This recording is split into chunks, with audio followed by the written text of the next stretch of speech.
Hey guys, good morning everyone and welcome to my YouTube channel. Ako nga po pala si DJ Cast at bumabati sa inyo ng magandang araw, magandang umaga sa inyo lahat, sa lahat mga OFW. Ngayon ay nandito tayo sa Fast Track at galing kami doon sa Matnog.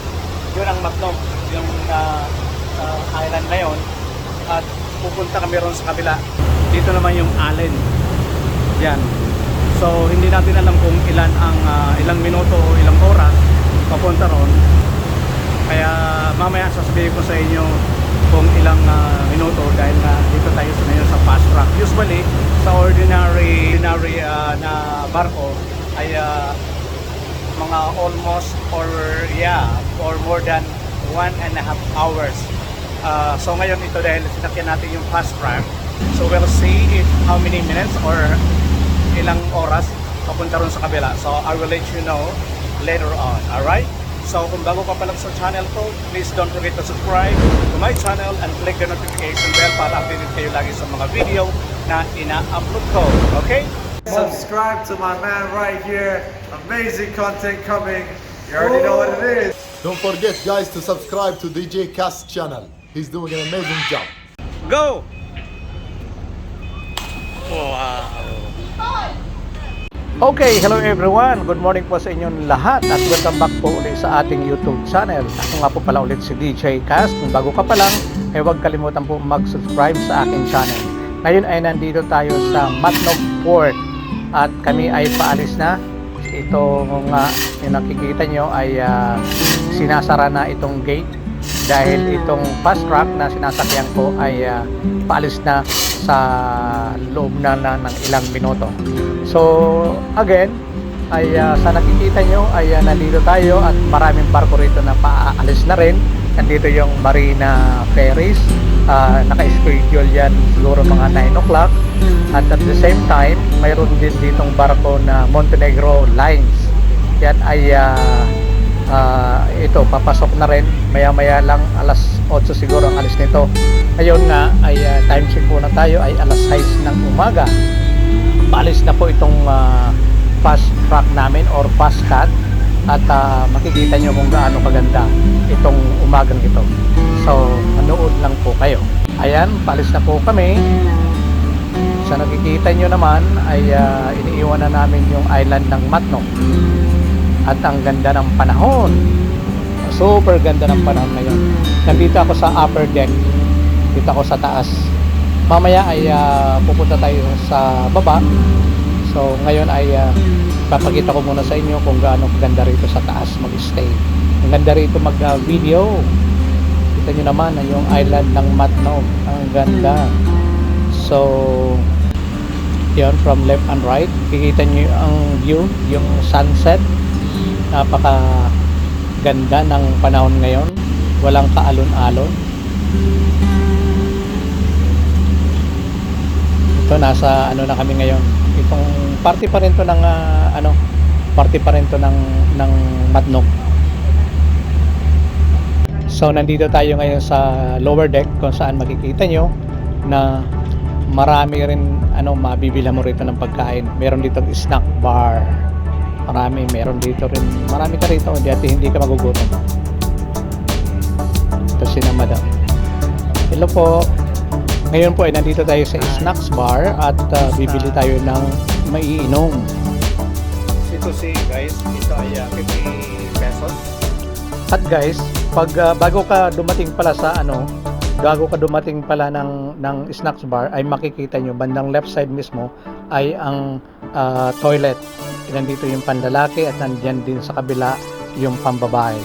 At mayroon din siyang mga pwede rin yung mga pambata, kung magpapalit kayo, kung may mga bata kayo, may mga sanggol kayo, ay dito napakalinis ng CR nila, ang ganda. So diretso nyo lang yan, ayun na yun ang snacks bar. Ayan, makikita nyo yung inano ko kanina, pinakita ko lang sa inyo sa bandang left ay nandyan mismo yung toilet. At dito sa lower deck, ito nga may snacks bar at may mga ito nandito kung gusto niyo makapag-relax, kung gusto niyo matulog. Aircon po itong aircon po. malamig po rito. So hindi po kayo mag-alala kung maiinitan kayo dahil napaka-comfortable po rito sa loob.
So guys, after siguro mga less than an hour lang ay nandito na kami sa Allen.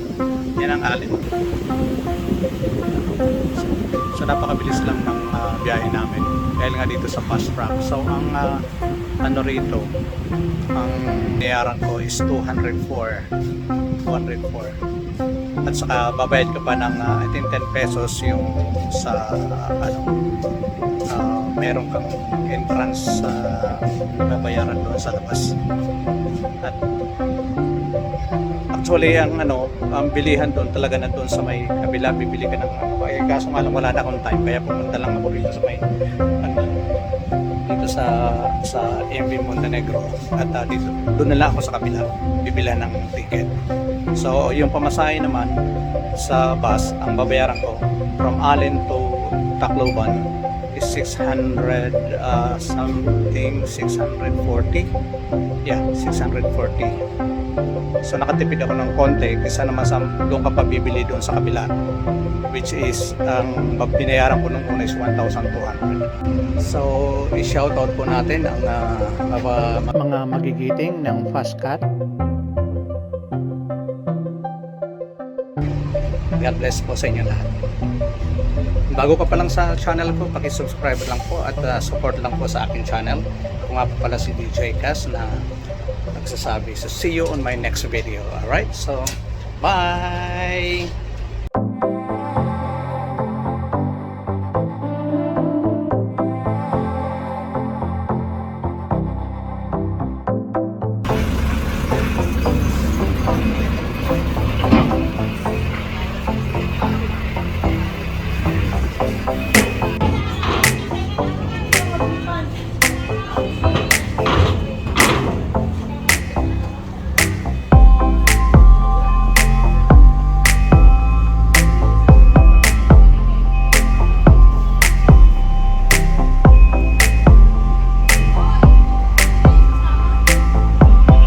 Guys, if you like this video, don't forget to thumbs up, and for your requests, comment down below and subscribe to this channel. Bye!